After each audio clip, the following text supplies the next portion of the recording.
Hey guys, it's Luke from Mix Made Simple, and today I'm going to talk about how you can mix your drums like a pro. First, I'm going to talk about really basic stuff like choosing the right kick and then just setting basic volume levels, and then we're going to slowly work our way to doing things like using compression and parallel compression. This is going to be a bit of a longer video, but I encourage you to stick around and watch the entire thing because I'm going to pack a ton of really valuable information and tips and tricks that are really going to help you when it comes to mixing your drums. Okay, let's get started. Okay, the first thing I want to talk about is the kick. Obviously, the kick drum is one of the most important elements in EDM, probably the kick, bass, lead vocal. And so the kick is very important, and what I want to say about that is that you should be able to choose a kick and then not do anything to the kick at all and basically set the volume level and forget it. And so this goes with sounds in general and especially percussion elements where it's sample-based drums, I'm going to show you in a second how if I just by mixing all the volume levels, I can get the drums to sound pretty good already before adding any effects. And that's really what you want to go for. Try to get things sounding as good as they can with just volume levels, and then you can start mixing and adding effects and, really go from there. If your volume levels and your sounds that you're starting with, like that you begin with, sound bad, you don't want to try to mix your way into making them sound good. You really have to have good sound selection to begin with. And what I'd recommend, especially for drums, is going somewhere like Splice, typing in kick, for example, and a lot of the first ones that pop up are going to be really good samples. The stuff that's really popular and been used a lot is going to sound really good, and you don't have to worry if you're choosing a good kick. It's not like choosing a vocal that might be overused thousands of times. If a kick's been used a bunch of times, you don't have to worry about your fan base thinking like, oh my gosh, I've heard that kick so many times. Like I wish that producer would choose a different kick. That's not going to ever happen. So I highly recommend using something like Splice or just find a reputable source. I like Production Music Live. I got one of my kick drums from Big Z. Choose to get a sample pack somewhere like that, and you'll have a lot of really good sounds to begin with, okay? Okay, and so I want to show you an example of what I think is a good kick and an example of what I think it sounds like a bad kick. And of course, it always is genre dependent for the most part, but in general, your kick should have a nice punchy sound. It should be kind of in and out, kind of like this, and I'll actually show you what it looks like as well. Let's go ahead and take a listen.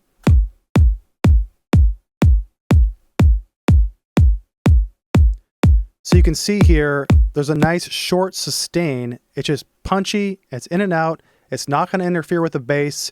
Mixing it with the bass is going to be easy. And so that is what a good kick drum sounds like. This, in my opinion, would be what a bad kick sounds like. Let's go ahead and take a listen.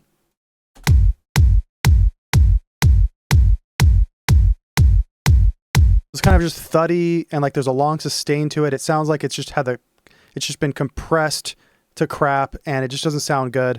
And of course, it depends on the genre. Maybe you're making something like techno and you need a kick that has like a long sustain to it or something. But generally speaking, we want a kick that is just like punchy and quick. And I'd never worry about tuning your kick. That's a myth. You don't have to tune your kick unless the kick has a long bass sustain to it and that's like part of your bass. Then yeah, tune your kick. But for the most part, you never have to worry about tuning your kick. The whole point is to have like a nice punchy, like kick that's in and out. And that's really what the point is. And so I'm going to save this here for later so we can hear in the context of all the drums, the difference that a good kick makes. But right now, what I'm going to talk about is setting your kick level and forgetting about it. And so what I like to do is set my kick volume to around -7 or -8, and then just never touching the volume after that and using your kick drum as an anchor and then mixing everything around that. That's going to make it easier to mix your bass. It's going to make it easier to mix all the other percussion elements and then everything else in your mix. If you find yourself adjusting the kick volume all the time, several times while producing or while mixing or whatever, then it's just going to be a lot harder than if you just set it as an anchor and then mix everything around that. Because the kick is the most important element in EDM, the kick, bass, and vocals, like I said before. And so if you mix around that, use it as an anchor, it's going to be real helpful. And if you set the volume to around -8, then you're going to set yourself up to have a good amount of headroom by the time it reaches the master. Okay, so set the kick right here. And now what I'm going to do is I'm going to go ahead and I'm going to mix all of these elements in real time so you can see how good I can make this sound just by adjusting the volume level. So let's go ahead and get started right now. Okay, so I'm going to go ahead and just adjust volume levels of everything. And as you'll notice, I've got a couple things here that are turned off. I'm going to add those in later just for demonstration purposes, but I've got my I've got my drums here that I want to use for the most part turned on. And so the first thing I'm going to do is I'm going to go ahead and grab everything and all the effects on each one of these. Let's actually make sure they're all turned off. And so, except for this one, okay, let's see here. So I've got the effects on there to make things quicker, but I've got everything turned off. And so I'm only working with volume levels. So let's go ahead and I'm going to highlight everything and just pull everything down about negative 12 dB. Now let's go ahead and just play and listen to what we got so far.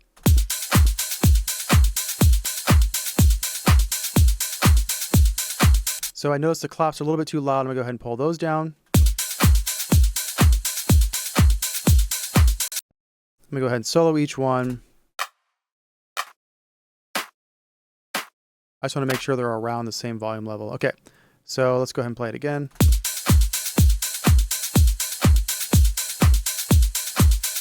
That hat's a little bit too loud. And these loops, or this loop is too loud.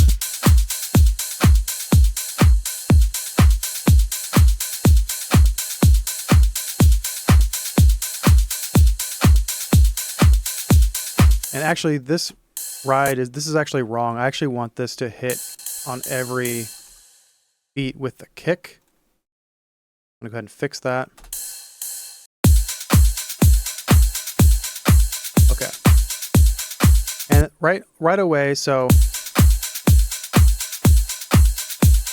this is already sounding good, but you can tell that ride is taking up way too much. It's just really loud, right? So let's go ahead and I'm going to play it and I'm going to turn it off and on so you can hear the difference. So you hear that, how that cleans it up a lot.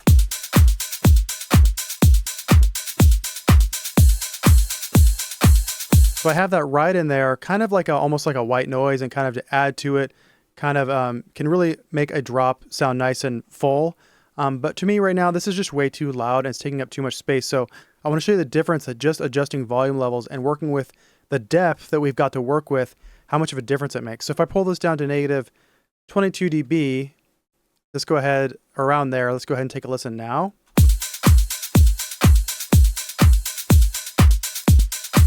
And so it's still in there and I like how it sounds and you can hear it, but it sounds a lot better than if this was up like this. Hear that, how that's just way too loud and like up front. When we think depth, what we mean is the volume level. So like something closer to you, louder is going to feel, or something louder like a vocal is going to feel like it's up front. Something else might feel like it's further back in the mix. And so I'm going to push this further back in the mix.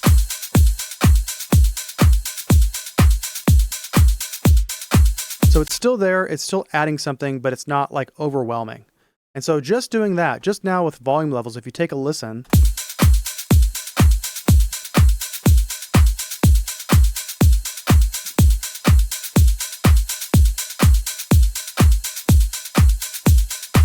you can hear how it's sounding pretty good. And I actually want to take everything and just take it down a notch. Okay. And that's without doing anything at all. So that's just volume levels and choosing good sounds. And that's, that's pretty much it. And so I kind of wanted to show you that and then kind of start to add things in as we go. It's really important to just do, when it comes to mixing, the most important thing is really, I would say, volume levels. And then after that, the next most powerful thing we have is like EQ. And so speaking of that, let's go ahead and do a little bit of EQ and then we'll get into panning. And so if I have like a clap here, for example, I've got the EQ set on. If I listen to this clap, I probably don't have to do anything to it, but sometimes I want to add a little bit of like air to it, do something like that. And then we can also just take out anything down here that we don't need.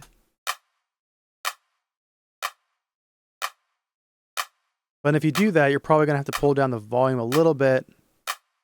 And so I'll go ahead and do this. And I know you're not really, you want to make sure to check things in context. So if you EQ something, make sure you check it. But for now, I'm soloing these.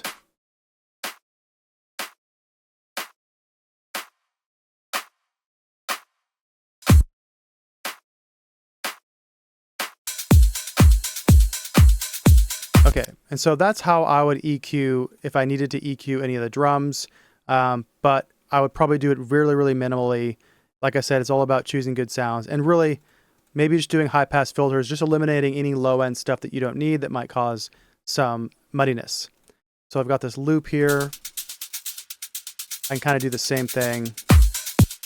I can just turn this on. And look, it's already, see, that's what I mean. It's already like, I don't have to do anything to this loop.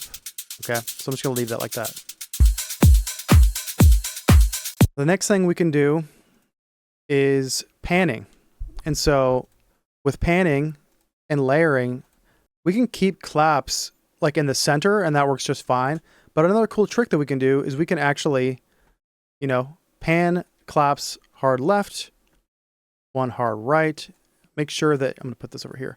Make sure that you obviously choose different sounds. You never wanna just double a sound and then pan it, because then you're just gonna, it's gonna phase cancel out and it's like no point to doing that. It's kind of a rookie noob mistake. And so I've got these, now if I play these,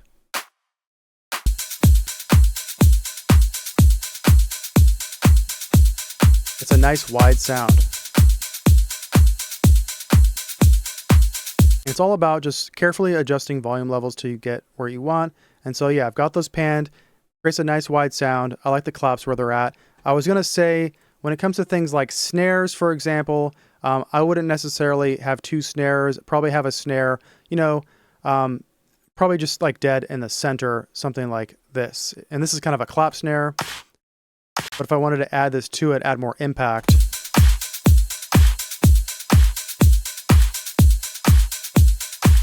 I would do something like that. So I'll actually go ahead and just leave this on.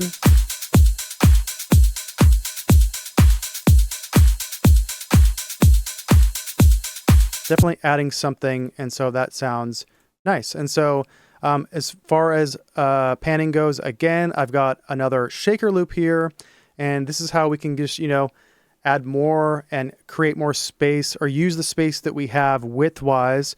And so if I have this loop, I've got another loop like that, and I think these are both stereo, you know, but we can go ahead and just, I'm gonna go ahead and just take this one, pan it a little bit to the left, take this one, pan it a little bit to the right. Now we have something like this.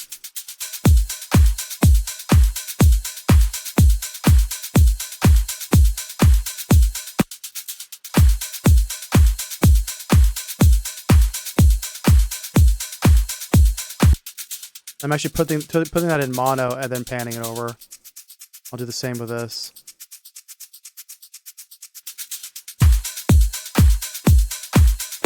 Okay, and so that sounds nice. And so as far as panning goes, you know, I would just encourage you to explore using panning and layering like that. And it's just a nice way to use the width that we have. And like I said, it sounds quite nice. And so another little trick I wanted to show you before I forget is with the claps. You don't have to have everything quantized perfectly. And so if you look at my claps here, this is a cool little trick I learned like back in the day. You can put your claps slightly before the downbeat, or slightly before, and then watch what happens. If I play just the claps and the kick, the claps play slightly before the kick, and it kind of helps them pop out a little bit. And it also adds more human element to it. You know, if everything's perfectly quantized, then it's like too perfect, and we actually don't like how that sounds. It's kind of weird, okay? And so it kind of adds a human element to EDM, you know, computer music. So let's go ahead and just solo these, and I'll show you how that sounds.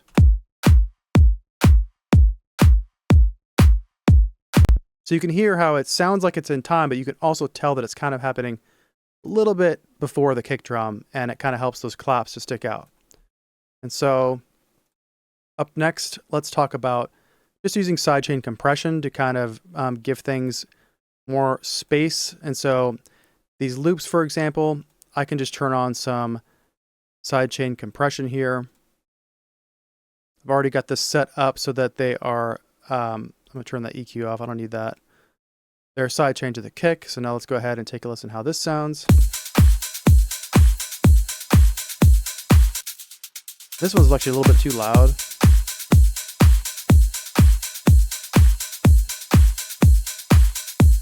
And I can actually take that ride and also sidechain it to the kick, and it might kind of make that sound a little bit better as well.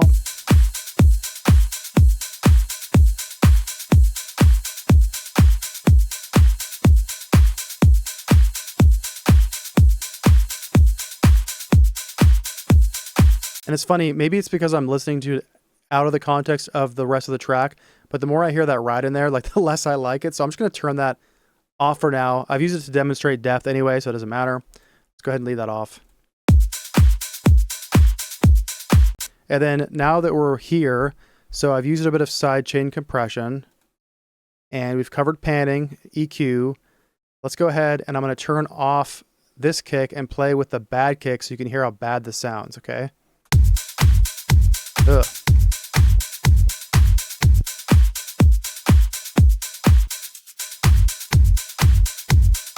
You can hear just how terrible that sounds, that kick drum. It's like zh, zh, zh, and there's like a weird top end click to it, and you know, so that just really goes to show how sound selection is so important. And you know, a lot of times if I'm like working with like a mix, sometimes I'll just replace their kick drum if I think the kick sucks. Of course, I'll show them, my client, you know, I'll give it back and show them like, hey, I did this. But when they hear how much better it sounds, they're like, oh yeah, just want to show you that in the context of the mix. Okay, so I'm going to get to compression in a bit, but I want to talk a little bit. We're going to talk about compression for tonal shaping, but I want to talk about tonal shaping in general. And so first, I'm going to show you this really neat trick we can do. If you have a loop and you want to, you can take transient shapers. So I've got this one, it's a kilohertz free transient shaper, and you can actually stack them on top of each other. And so I'll go ahead and I'll show you what I did. I add a little bit of attack, taken out of the sustain, and I like this transient shaper because it has a visual. It kind of shows you what it's doing. And so if you ever have a loop you're working with and there's like a lot of reverb in there, or you just want to kind of make it, you know, a little bit more snappy and tight, you can do this. And I actually saw Disclosure doing this, and I thought it was really cool. You can actually stack these transient shapers on top of each other and listen what a difference it makes to this loop, okay? So I'm going to play it, and I'm going to start turning them off, and I'll go back and forth with both of them on. So let's go ahead and play how it is. Now turn one on. Don't notice that much of a difference. Let's turn the other one on. I'll turn it up a little bit so you can hear it. Actually, I'll turn the sidechain off too. Now watch when I go back and forth. Here's with it off. And now on. Now off. On.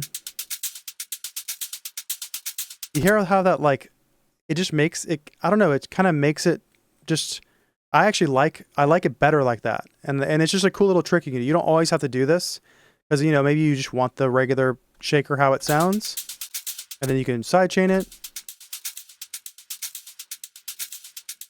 But I really like how that is affecting the sound. So let's go ahead and hear it in context. Do it to this one as well.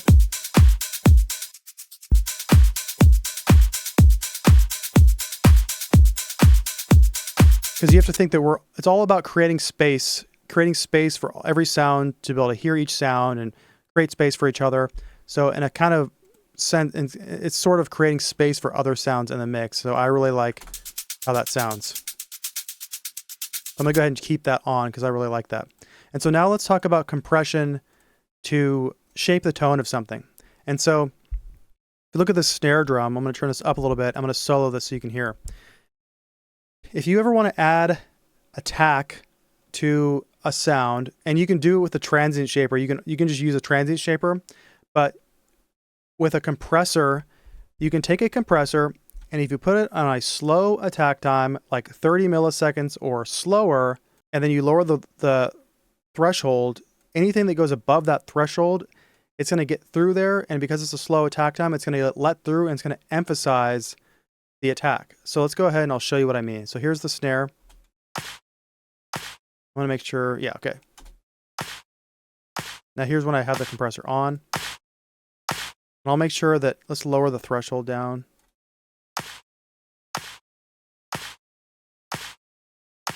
So the volume is pretty closely matched. I'll turn that up a little bit. I'm going to go back and forth, and you can hear how with the compressor on, it's just a little bit more snappy and like slightly punchier.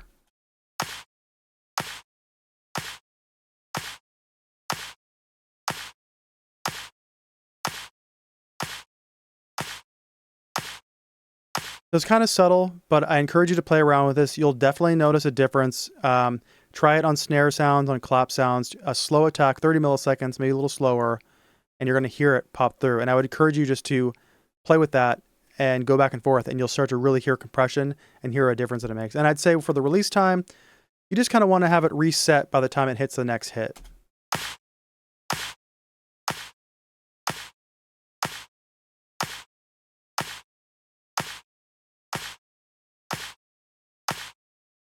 So you can hear a difference there. It's subtle in this example, but you can definitely hear a difference. So I just wanted to make sure to cover that, okay? So we talked about the transient shapers, compression, and now let's get to the most fun part. Let's talk about compressing the drum group itself. Okay, so the first thing I'm going to do is just do some glue compression with the glue compressor itself, and then after that we're going to do one of my favorite things to do, which is parallel compression. And so I've talked about this before, but I like to take the kick drum, leave it alone, and then I actually route it straight to the master. And the reason I do this instead of going through the drums is that I like to, like leave the kick alone. I don't feel like doing anything else to the kick is necessary. And so for me, it's a lot easier to do some group compression to everything else, all the other drums, the percussion elements, when the kick is just routed outside of the drum group straight to the master.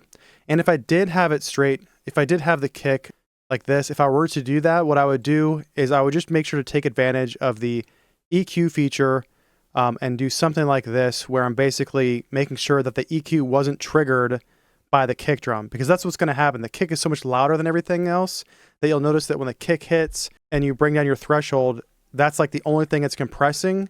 And so for me, it's just easier to route the kick outside of the group, okay? So I'm just going to go ahead and do that.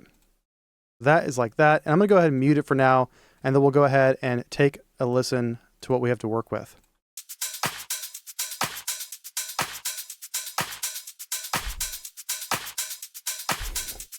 Okay, so I'm going to turn this EQ off, and I'm just going to go ahead and start lowering the threshold.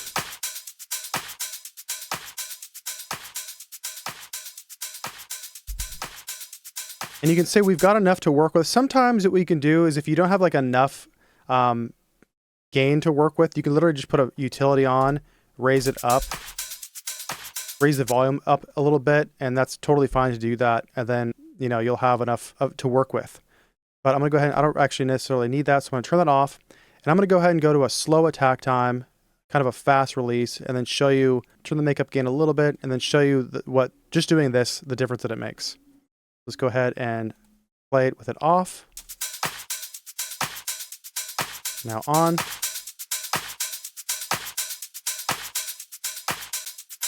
So I want to make sure I match the volume. So I'm actually going to lower the threshold a little more.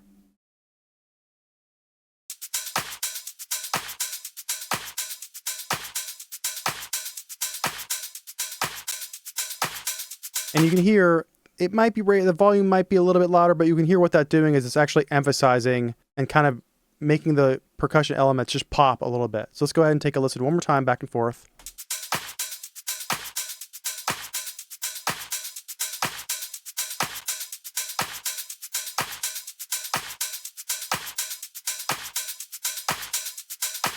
And so I really like doing that. I like having a slow attack like that and kind of just doing something like that. It kind of glues the drums together, also adds a little bit of, more punch, a little bit more of the transient that we like to all the elements. But you could also play with the attack time just for sake of demonstration. If you wanted to see what happened if we had the fastest attack, and then let's say like a really hard ratio, this is how we would just totally squash everything. So let's go ahead and I'll just play them and then bring down the threshold.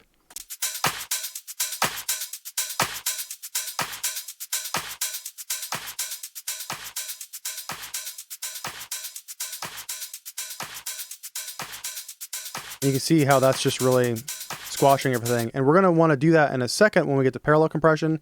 But for now, I want to raise the, go back to a 4:1 ratio, raise the attack time back up, see if we can land on maybe 10 milliseconds, see how that sounds.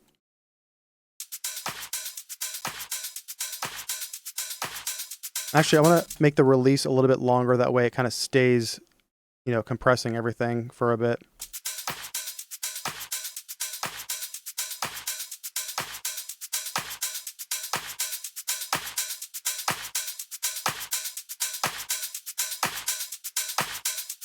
You can see when I have a quick release, it's kind of releasing. It's only kind of getting the clap.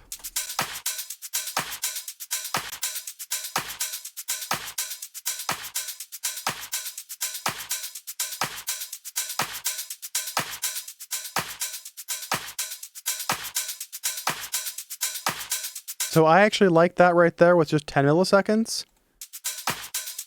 It's not totally taking the life out of everything, and it's actually kind of bringing it's kind of gluing things together, kind of making them sound a little bit close together, and just, you know, compressing it quite nicely. Like, I actually like how that sounds. So let's go ahead and go back and forth one more time.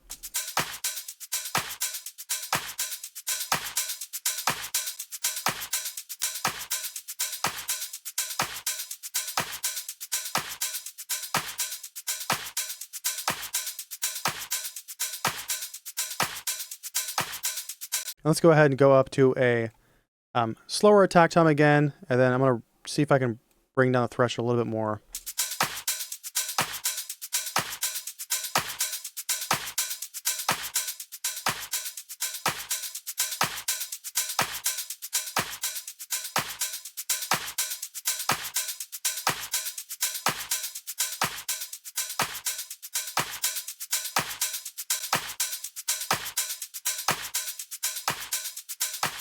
You can hear if I bring it down to 10 milliseconds, that clap gets compressed a little bit more.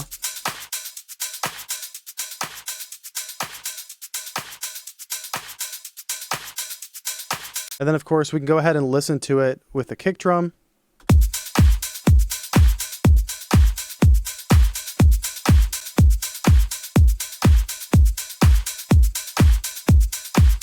And with the 10 milliseconds, it actually kind of keeps that clap more in check a little bit.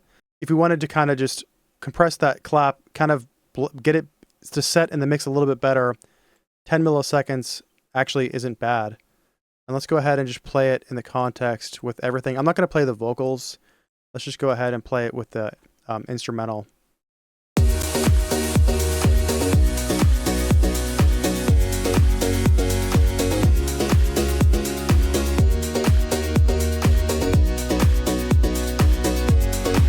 Turn the white noise off too, just to make sure that's not really clouding up the percussion.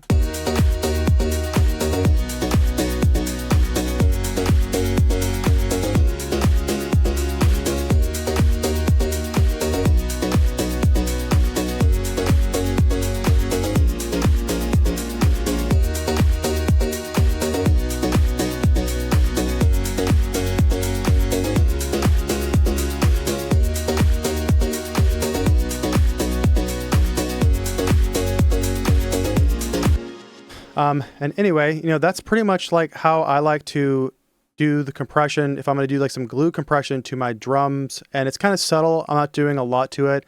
But like I said before, I already kind of liked how the drums sounded without doing anything to them. And so this is kind of just to add a little bit more punch, add a little bit like of glue to those drums. And so now let's take a listen to what I like to do with parallel compression. So let's take the same glue compressor, and I'm going to go ahead and do Control G, which it puts it into an audio effect rack, and then go like this. And now if we click right here, and if we right click, we can create a chain. And now this creates parallel processing. It kind of like duplicates the signal. So now with this, I'm going to go ahead and relabel this dry. This is the dry signal, and this is the compressed one. But here's the thing. Here's where we have to make sure of when you're doing parallel compression. So the point of parallel compression is to have the best of both worlds. We want to keep the transients, the nice poppy, snappy stuff of the uncompressed signal, and then we want to combine that with a heavily compressed signal. So we wouldn't be doing ourselves any favors if we had a compressor with a slow attack time, letting those transients pop through, and then combining that with an already uncompressed signal with those transients popping through. It's better most of the time when parallel compressing to really compress it a lot with a fast attack time, really aggressively, maybe a fast release too. Fast attack and fast relief can kind of make like almost like a saturation type sound. And I'll even do like a 10-to-1 ratio. And so go ahead and listen to this, and we're going to really, really just compress the crap out of these drums, okay?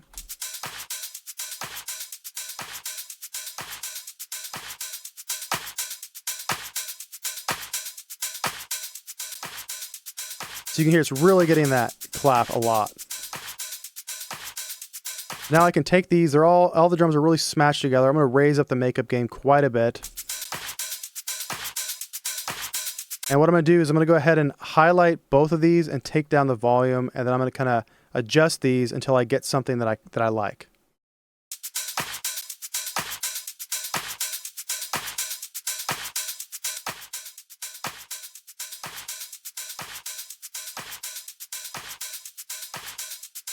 And I'm going to go ahead and turn the kick drum on so I can kind of hear that with the volume. Okay.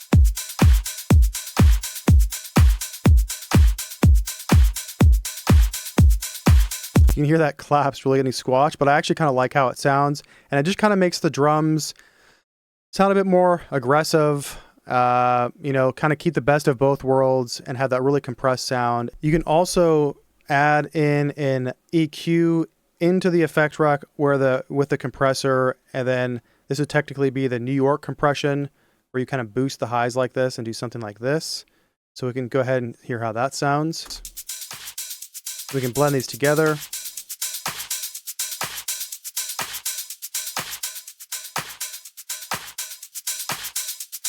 Kind of want to be careful with that, of course.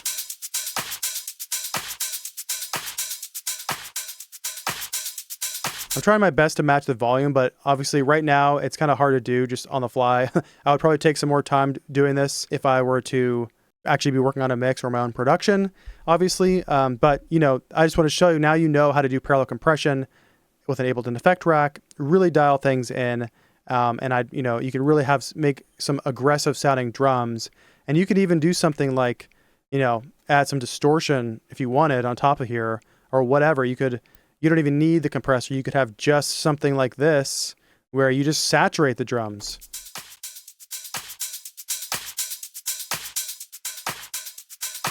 Let's just do punish. So obviously that gain went up quite a bit. Let's throw this in here and take the gain down.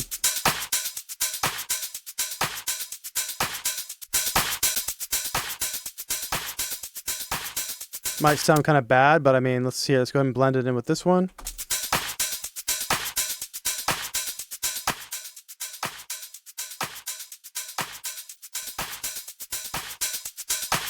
Let's go ahead and play it with the rest of the instruments and the kick.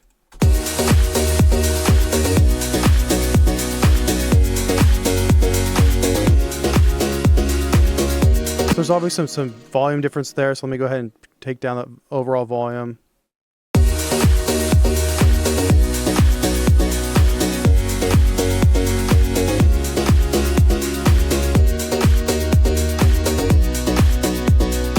And, you know, and we can get something like that. And so I don't want to take too much more time on this, but you know, that's how I would go ahead and process my drum groups.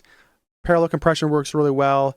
Glue compression works pretty well as well. And like I said, you know, I really wanted to illustrate too that picking the right sounds is really how you want to start. You want to start with good sounds. If you find yourself EQing and doing all of this stuff to everything just to get your drums to sound good, then you probably need to pick better sounds.